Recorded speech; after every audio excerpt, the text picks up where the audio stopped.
Because I had to go to the bathroom really bad, and I thought that I was up, but I think I just needed to go to the bathroom because I'm still really tired.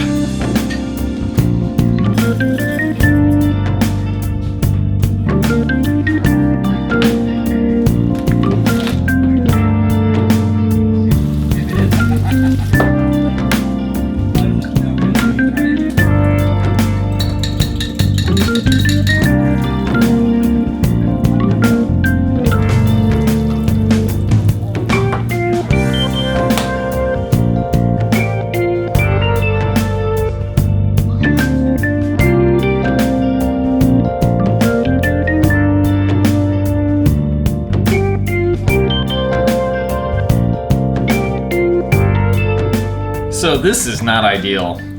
This is not supposed to be slimy. I had a feeling that this batch was going to be bad, but I don't think I can salvage any of it. It's like slimy all the way to the bottom.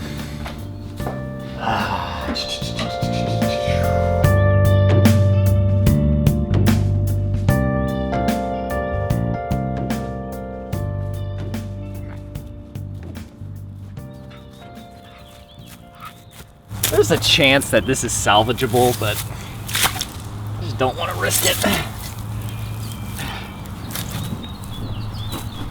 Oh no, it's not. Look at that, that's disgusting. It's not supposed to be slimy.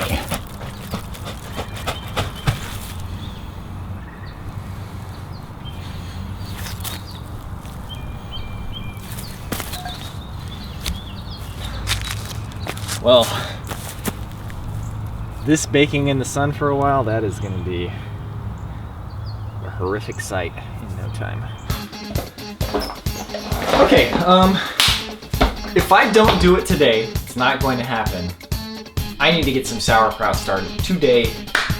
We need some lunch first, and I'm making that happen. Because I got the energy, I got the time, let's do it. Okay, so the other day I was talking to my buddy Wyatt. Whenever there's something that you've been meaning to do, but you've been putting it off, you almost have to like run out of the house and just go do it and buy all the ingredients or whatever before you talk yourself out of it.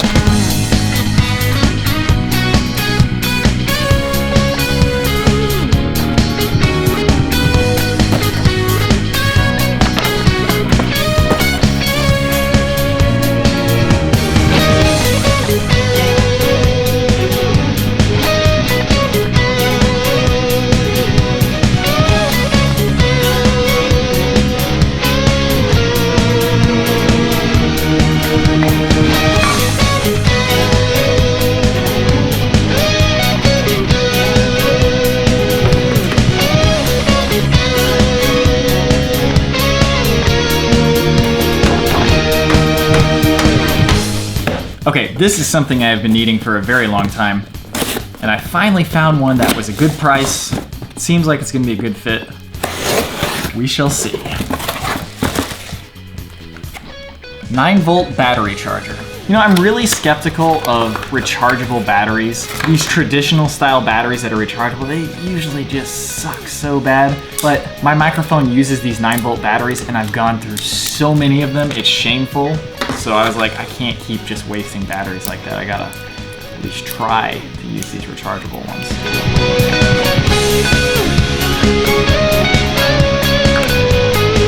Okay, so my goal here is to have these rechargeable batteries last at least an entire episode. This is actually 9-volt batteries, fresh ones, regular ones. And this right here is a mini camping stove, like the one Thomas had, and Rob for that matter, actually.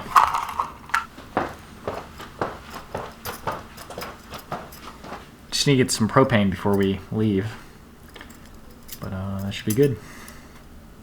Cool.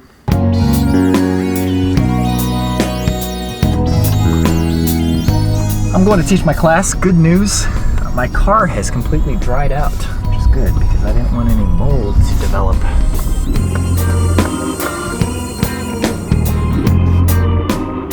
Okie doke.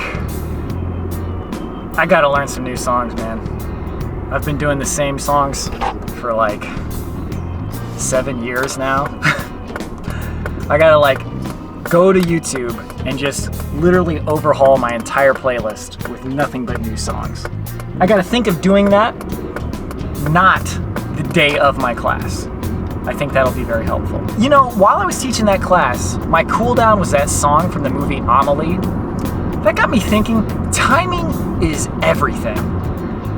Like, sometimes you just can't know what you don't know until you know it. And you can't know what you don't know until you realize that you don't know it.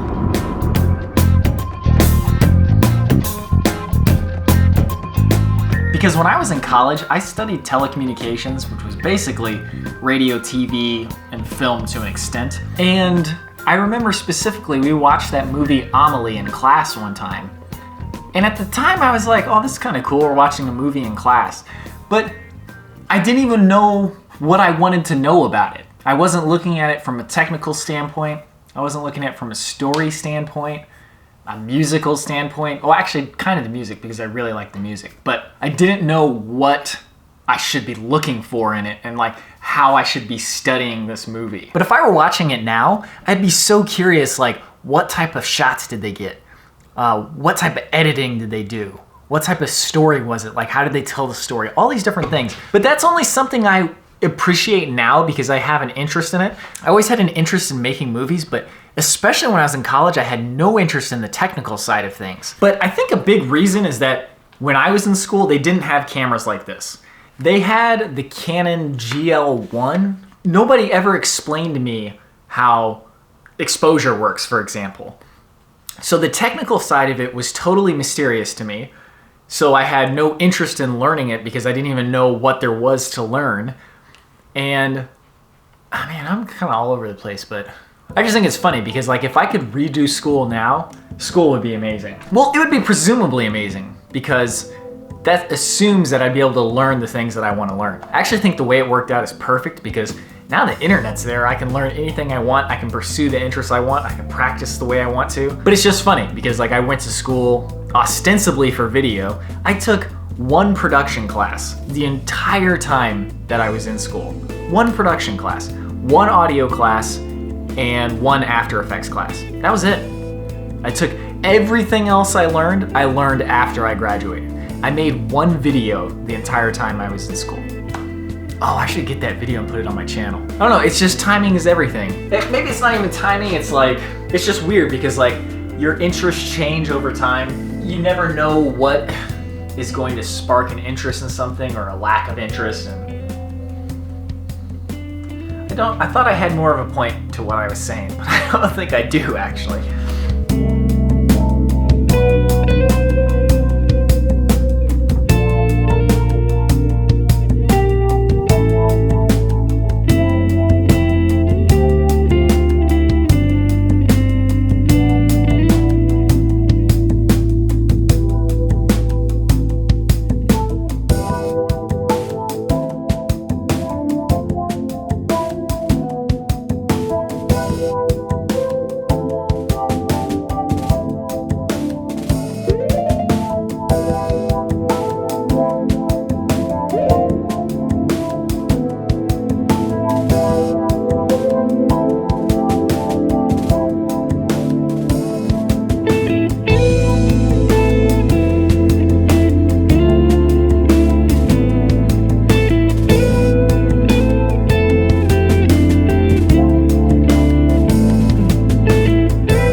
The first portion of the trail was fairly flat and easy to hike, which was especially nice in the dark of night.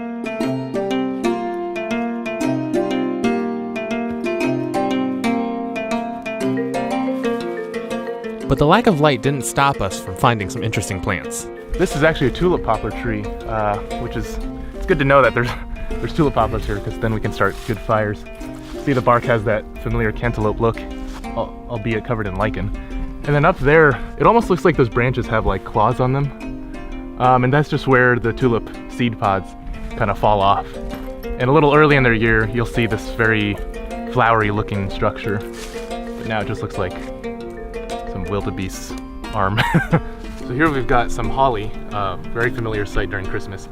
I think a lot of people get it confused with mistletoe though. I mean, if it were winter, it'd be appropriate because we also have Christmas ferns down here on the ground, which are evergreen ferns. And up here we've got another evergreen coniferous tree, the eastern hemlock. Also, giant magnolia leaves.